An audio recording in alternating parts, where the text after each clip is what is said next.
எல்லாருக்கும் வணக்கம். இப்போ நம்ம எங்கே இருக்கிறோம்னு பார்த்தீங்கன்னா உத்தரப்பிரதேஷ். இப்போ நம்ம உத்தரப்பிரதேஷில் இருக்கிற ஆக்ராவிலேருந்து தாஜ்மஹால் தான் போக போகிறோம். இங்கே நம்ம என்ன வாங்குறோம்னு பார்த்தீங்கன்னா, இப்போ நம்ம தாஜ்மஹால் போயிட்டோம்னா நல்லா சுற்றி பார்ப்போம். இப்போ தாஜ்மஹால் உள்ளே போகணும்னு பார்த்தீங்கன்னா ஷூஸ்லாம் அலோடு கிடையாது. அதுக்கு வந்து ஒயிட் கலர் கவர் தருவாங்க. அதை பார்த்திங்கன்னா நம்ம வயசானவர்கிட்ட தான் வாங்குவோம். ஏன்னா அவங்கக்கிட்ட வாங்குங்க. அவங்க வந்து ஒரு செட்டு வந்து 10 ரூபான்னு விற்கிறாங்க. ஏன்னா அவங்க கஷ்டப்படுறாங்க. அதனால் நம்ம அங்கே தான் எப்போதுமே நம்ம வாங்குவோம்.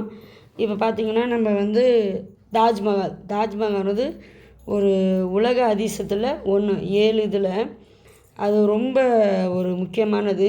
அதாவது பல நாடு தேசம்லாம் கடந்து அதை போற்றப்படுற ஒரு லவ்வோட சிம்பிள்னு சொல்லலாம். அது என்னென்னாக்கா அவரோட மனைவிக்காண்டி, அதாவது எப்படியாப்பட்ட மனைவி, காதல் மனைவிக்காண்டி ஒரு அரசர் எழுப்பிய ஒரு நினைவு இல்லம். அதாவது அது வந்து கல்லறைன்னு தான் சொல்லுவாங்க. இது வந்து ஒரு உலக புகழ் பெற்றது. அது ஒன்றும் நம்மளுக்கு ஆச்சரியமிக்கதில்லை. அதை விட்டு அந்த மன்னரும் சரி, அந்த மன்னருடைய வாழ்க்கையை பற்றியும் நம்ம பார்க்க போகிறோம். உலகத்தில் வேறு எங்குமே நடக்காத ஒன்று தாங்க இது. அதாவது பளிங்கு கல்லாலே கட்டியிருப்பாங்க. செம்மண் செங்கல் பளிங்குலாலே கட்டியிருப்பாங்க. அந்த பளிங்கு கல் எங்கே கட்டியிருக்காங்கன்னா யமுனை நதி கரையில் கட்டியிருக்கிறாங்க. அதாவது ஆற்றங்கரை ஓரமாக. இதை வந்து யாருனாக்கா ஷாஜகான் வந்து மும்தாஜ் என்ற அவங்களுக்கு காண்டி இதை கட்டியிருக்காரு. காதலோட நினைவுக்காண்டி அந்த வந்து இன்னமும் அந்த காதலை தாண்டி இன்னும் அங்கே வந்து நம்மளுக்காண்டி நிற்கிது. அந்த தாஜ்மஹால் செஞ்சது பார்த்திங்கன்னா மார்பிள் கல். அந்த கல் சும்மாவே இந்தியாவிலேயும் சில கல் இருக்குது. சில கல்கள் வந்து வெளிநாட்டிலேருந்து எடுத்துகிட்டு வந்திருக்காங்க. இதுதான் என்ட்ரன்ஸ் கேட்டு. டிக்கெட் முன்னாடியே கொடுப்பாங்க. அதாவது 250 ரூபாய்க்கு டிக்கெட் எடுத்தோம்னா ஃபுல்லாக பார்க்கலாம். 50 ரூபாய்க்குனா தாஜ்மஹால் கிட்ட போய் பார்க்க முடியும். மேலே ஏறி நம்மளால் சுற்றி பார்க்க முடியாதுங்க. இப்போ உங்களோட இதை பார்ப்போம் வரலாறு. அதாவது முகலாயர் வம்சாவளியான ஷாஜகான் வந்து 5வது முகலாய பேரரசர். இவர் வந்து முகலாய மன்னர் வந்து ஜஹாங்கீர் மிர்சாவின் மகனும் அவர். அதேமாதிரி ஜோதா அக்பரோட பேரன் கூட இவரோட இயற்பெயர், அதாவது மச்ச பெயர் என்னது அபுல் முசாஃபர் ஷகாபுதீன் முகமது. இவர் வந்து என்ன பண்ணுறாரு, லாகூரில் தான் பிறக்கிறாரு. லாகூரில் பிறந்த 6 நாளில் என்ன பண்ணுறாரு, அவர் தாத்தா அக்பரிடம் ஒப்படைக்கப்படுகிறார். அக்பரோட மனைவியான ஒருவர் என்ன பண்ணுறாரு, ருக்கியா பேகம் தான். அவங்க வந்து இவங்களை வளர்க்குறாங்க. அக்பர் வந்து செல்ல பேரனான ஷாஜகானுக்கு வந்து அக்பர் வச்ச பேர் பார்த்திங்கன்னா குர்ராம். அவரோட இறப்புக்கு அப்புறம் என்ன பண்ணுறாரு, ஷாஜகான் வந்து ஜஹாங்கீரிடமே வந்து சேர்ந்துறாரு. இப்போ ஏன்னா நம்ம தாஜ்மஹாலோட பக்கத்தில் போய்கிட்டே இருக்கிறோம்.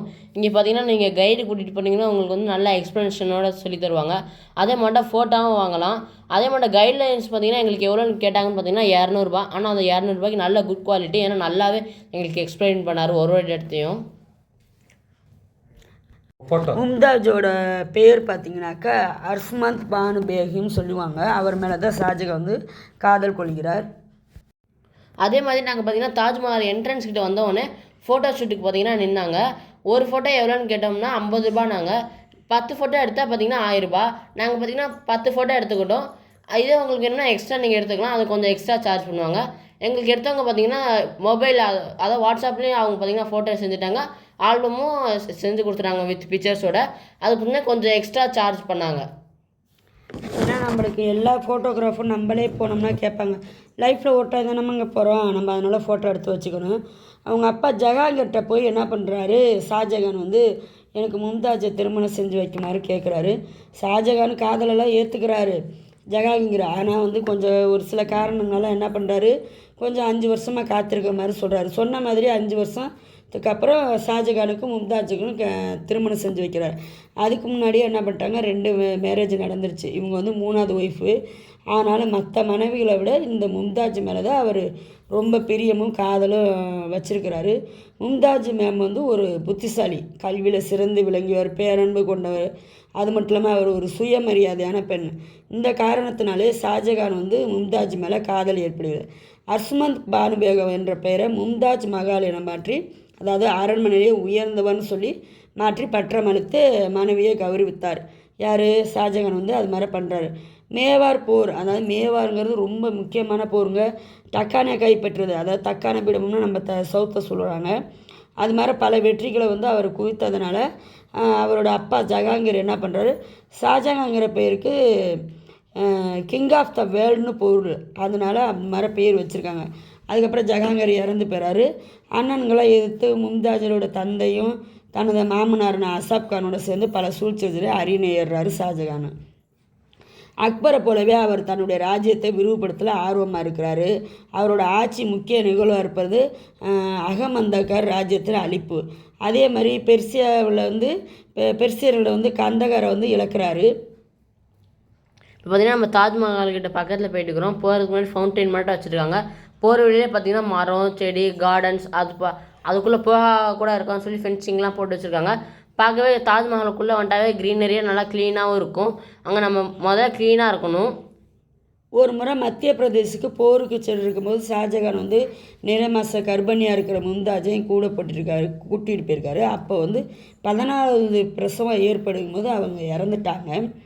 இறந்தவொன்னே என்னங்க அவருக்கு மும்தாஜோட அந்த அம்மாவோட இழப்பை ஷாஜகானால் தாங்கிக்க முடியல. அதுக்கப்புறம் என்ன பண்ணார், அவர் அரச ஆடைகள் ஆபரணம் நகை எல்லாம் போர் எல்லாத்தையும் துறந்துட்டு ஒரு வெள்ளை கலர் ட்ரெஸ்ஸை அவர் உடுத்த தொடங்குறாரு. அவரோட தாடியில் ஒரு நரமுடியை பார்த்தோன்னா அதை பார்க்க கூட அவருக்கு சகிக்காமல் பிடுங்கி எறிஞ்சிடறாரு. தலைமுடி தாடின்னு எல்லாமே வயசாயிட்டா நரைக்கும் இல்லையா, சன்னியாசை போல் அவர் இருந்திருக்கிறாரு. மும்தாஜ் இழப்பில் அவரால் மீள முடியல. அவர் காதலை மனைவிக்காண்டி தெரிவிக்கிற கல்லறை கட்டுறதுக்கு முடிவு செய்கிறாரு. அந்த துக்கத்தை உலகமே அதாவது நம்ம நினப்பெல்லாம் வச்சுக்கணும் அப்படின்னு சொல்லி அவர் என்ன பண்ணுறாரு யோசிக்கிறார். அப்படி யோசித்த விஷயந்தாங்க, அப்படி யோசித்து கட்டப்பட்ட ஒரு மாபெரும் அதிசயம்தான் இந்த தாஜ்மஹால். இது உலக அதிசயங்களில் ஒன்றாக சொல்லப்படுகிறது. நம்ம கைட்லைன்ஸோட நம்ம பார்த்திங்கன்னா அவரோட தாஜ்மஹாலுக்குள்ளே பார்த்திங்கன்னா என்ட்ரன்ஸ் ஆகிட்டோம். உள்ளே கொஞ்சம் பாருங்கள், யாருமே ஷூவை பார்த்திங்கன்னா போட்டிருக்க மாட்டாங்க. எல்லாருமே அந்த ஒயிட் கலர் கவர் தான் மேலே போட்டிருப்பாங்க. ஏன்னா இங்கே பார்த்திங்கன்னா ஃபுல்லாக சுத்தமாக தான் இருக்குன்னு சொல்லுவாங்க. இந்த இடத்த பார்த்தாவே பார்த்திங்கன்னா மார்பிளால் செஞ்சுருக்காங்க. சில கல் பார்த்திங்கன்னா இந்தியாவிலேருந்து எடுத்துகிட்டு வந்திருக்காங்க, சில கல் பார்த்திங்கன்னா வெளிநாட்டிலேருந்து எடுத்துகிட்டு வந்திருக்காங்க. இதை பார்த்திங்கன்னா நல்லா செதுக்கியிருக்காங்க. இது 22 வருஷமாக இந்த தாஜ்மஹாலை கட்டியிருக்காங்கங்க. அப்போனா எவ்வளோ ஒரு பெருமை மிக்கதுன்னு நம்மளே யோசிக்கலாம். இது முழுசாக பளிங்கு கல், விலை உயர்ந்த தங்கம், வைரம், மாணிக்கம் அந்த மாதிரி கல்லை கொண்டு கட்டப்படணும்னு சொல்லப்படுது. அப்புறமா என்ன பண்ணுவாங்க, ஆபரணம்னா என்ன பண்ணுவாங்க, வெளிநாட்டில் பிரிட்டிஷ்காரங்க கொள்ளையடிச்சிட்டு போகிறோன்னு சொல்கிற கதையும் இருக்குது. காதலோட பேரதிசயம் தாஜ்மஹால் நுழைவு கட்டணமாக என்ன சொல்லுவாங்க, 250 ரூபா. அதை நீங்கள் கீழே போகணுன்னா 50, மேலே போகணுன்னா 250. இது மாதிரி இவங்களோட காலம், அதாவது ஷாஜகான் இந்தியாவோட ஷாஜகானோட காலம் என்ன சொல்லுவாங்க, கோல்டன் சொல்லுவாங்க, அதாவது பொற்காலம்னு சொல்லுவாங்கங்க. இப்போ பார்த்திங்கன்னா நம்ம தாஜ்மஹால்லேருந்து நல்லா உட்காந்து ஃபோட்டோலாம் எடுக்கிறோம். இங்கே பார்த்திங்கன்னா மார்பிள் ரொம்ப காஸ்ட்லியாக நல்லா பளிச்சுன்னு இருக்குது. இதை பார்த்திங்கன்னா ரொம்ப நல்லா செதுக்கியிருக்காங்க, டிசைனாகவும் செஞ்சுருக்காங்க. நம்மளால் ஒரு டைல்ஸை கூட ஒழுங்காக உடைக்க முடியாது. அந்த காலத்தில் எப்படி டெக்னாலஜி இல்லாமல் எவ்வளோ நல்லா செஞ்சுருக்காங்கன்னு பாருங்கள். ஆக்ராவிலே ரொம்ப ஃபேமஸாக இருக்குன்னா ஃபஸ்ட்டு தாஜ்மஹால் தாங்க. அதுக்கப்புறமா ஆக்ராவில் உள்ள பேரல் மசூதி, டெல்லியில் உள்ள ஒரு பேலஸு, பெரிய மசூதி அவரோட நினைவாக அமைஞ்சிருக்கு. அது மட்டும் இல்லாமல் புகழ் வந்த மயில் சிம்மாசனம் கூட அவரோட அரசாட்சி காலத்து கூட இன்றைக்கி மதிப்பீட்டில் அது பல மில்லியன் டாலரில் உள்ளதுங்க. இவர் கட்டிய டில்லி அரண்மனை தான் கிழக்கு நாடு இருப்பதிலே ரொம்ப ரொம்ப சிறப்பான ஒன்றாக சொல்லப்படுகிறது.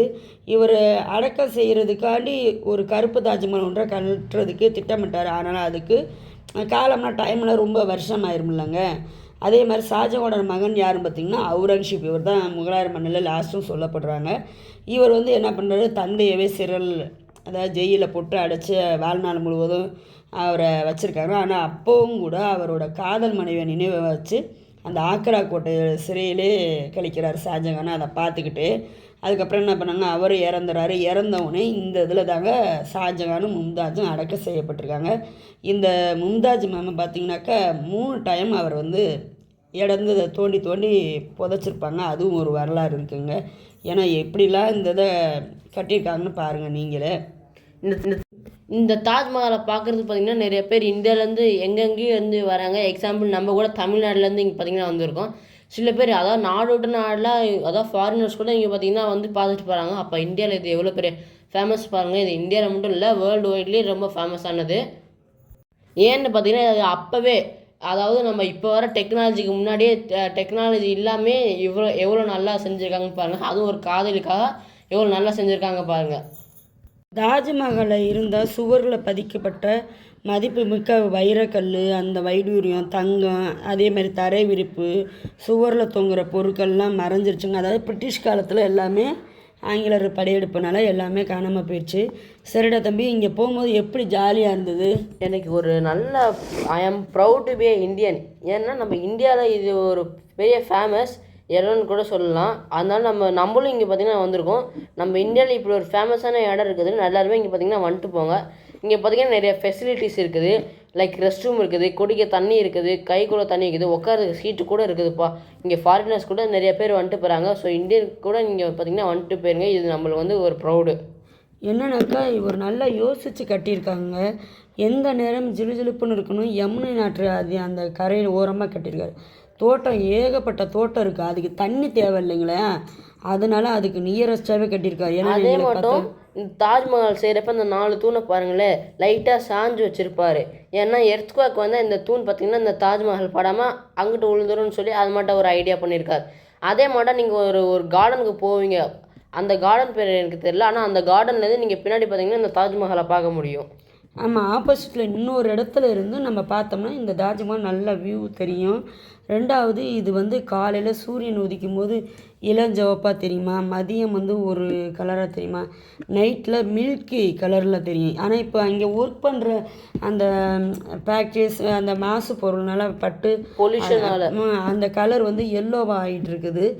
சூரியன் வரும்போது கோல்டன் கலராக கூட தெரியும்னு சொல்கிறாங்க. உங்களுக்கே தெரியும், வீடியோவில் நல்ல ஒரு கிளியராகவே தெரியுது. எங்களுக்கு போனோடனே ஒரு பிரமிப்பாகவே இருந்தது. நீங்கள் என்ட்ரன்ஸில் வரப்போ ஒரு காயின் கொடுத்துருப்பாங்க. அதை பார்த்தீங்கன்னா நீங்கள் திரும்பி வெளியில் போகிற வரைக்கும் அதை பத்திரமா வச்சுருங்க. ஏன்னா வெளியில் போகிறப்போ அந்த காயின் பார்த்தீங்கன்னா கேட்பாங்க. முக்கியமானது. நாங்கள் விளையாட்டுத்தனமாக எங்களுக்கு இந்த கைடு வந்ததுனால எங்களுக்கு அதை பற்றி தெரியல. இருந்தாலும் கைடு பத்திரமா அந்த காயினை வச்சுக்கிட்டாரு.